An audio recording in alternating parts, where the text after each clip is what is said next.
नमस्कार दोस्तों, आज की साखी पति और पत्नी के रिश्ते पर आधारित है कि पति और पत्नी का रिश्ता कैसा होना चाहिए। इस विषय पर सतगुरु हमें क्या फरमान करते हैं, आइए बड़े ही प्यार से आज की यह साखी शुरू करते हैं।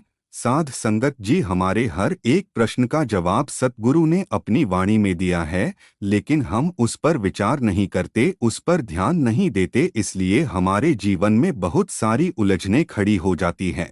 साध संगत जी, फरमाया जाता है कि पति और पत्नी का रिश्ता प्यार, विश्वास, भरोसे, ईमानदारी और बेहतर समझ पर निर्भर होता है। जिस पति और पत्नी में यह सब गुण होंगे वह अपने परिवार के मोतियों को एक माला में बांधे रखेंगे, और यहाँ पर भी इनमें से किसी भी गुण में किसी तरह की कमी आई तो वह माला के मोती बिखर जाएंगे। साध संगत जी, पति और पत्नी का रिश्ता कैसा होना चाहिए, इस पर सतगुरु अमरदास जी ने वाणी के 788 अंग में फरमाते हैं कि जो पति और पत्नी केवल शारीरिक रूप से एक दूसरे के करीब है, उन्हें पति और पत्नी नहीं कहा जा सकता, बल्कि पति और पत्नी तो वो है जिनके शरीर तो दो है लेकिन आत्मा एक है, उनकी आंखें तो दो है लेकिन उनकी दृष्टि एक है। लेकिन असल में क्या हो रहा है कि पति तो चाहता है कि पत्नी उसके हिसाब से चले, यानी कि उसके जैसी हो जाए, और पत्नी चाहती है कि उसका पति उसके जैसा हो जाए, उसके जैसा बन जाए।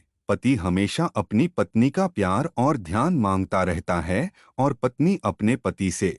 तो यहाँ पर सतगुरु फरमाते हैं कि ऐसा मालूम होता है कि जैसे दोनों एक दूसरे से प्यार और ध्यान की भीख मांग रहे हो, तो इस तरह भिखारी बनकर रिश्ते को चलाने का क्या फायदा। श्री गुरु ग्रंथ साहिब जी ने पति और पत्नी को एक माना है, इसलिए उनकी शिक्षा भी दोनों के लिए समान है। और सतगुरु फरमाते हैं कि पति और पत्नी शारीरिक हवस के लिए एक दूसरे से नहीं जुड़े हैं, बल्कि वह तो शादी के बंधन में इसलिए बंधते हैं ताकि उनकी आत्मा एक होकर उस प्रभु की भक्ति कर सकें। और जब दोनों की आत्मा एक हो जाएगी तो सभी तरह के वाद विवाद अपने आप खत्म हो जाएंगे। इसलिए वाणी के अनुसार जो पति पत्नी संग रहे और केवल शारीरिक रूप से जुड़े हो, उन्हें पति पत्नी नहीं कहा जा सकता, बल्कि पति पत्नी तो वह है जिन्होंने अपना सब कुछ एक दूसरे को दे दिया हो और दो जिस्म एक जान हो गए हो। और सतगुरु फरमाते हैं कि उनका उद्देश्य प्रभु को पाना होना चाहिए।